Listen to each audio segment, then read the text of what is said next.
తెలంగాణలో క్రమంగా పగటి ఉష్ణోగ్రతలు పెరిగిపోతున్నాయి. భానుడి భగభగలతో ప్రజలు ఇబ్బందులు పడుతున్నారు. ఉదయం 9 గంటలు ఎండ మండుతూ ఉండడంతో జనాలు బయటకు వెళ్లాలంటేనే భయపడుతున్నారు.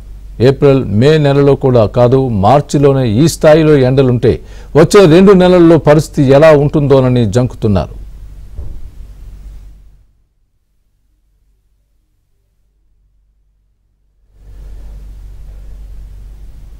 నిన్న ఆదిలాబాద్, నిజామాబాద్, నల్లగొండ జిల్లాల్లో ఉష్ణోగ్రతలు 40 డిగ్రీలు దాటి నమోదయ్యాయి.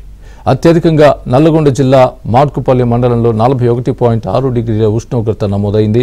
రాబోయే 5 రోజుల్లో ఉష్ణోగ్రతలు 3 డిగ్రీల మేర పెరిగే అవకాశం ఉందని ప్రజలు అప్రమత్తంగా ఉండాలని హైదరాబాద్ ప్రాంతీయ వాతావరణ కేంద్రం తెలిపింది. పసిఫిక్ మహాసముద్రంలో ఎల్నినో ప్రభావం తగ్గుతున్నా ఎండల తీవ్రత పెరగడం ఆందోళన కలిగిస్తోంది.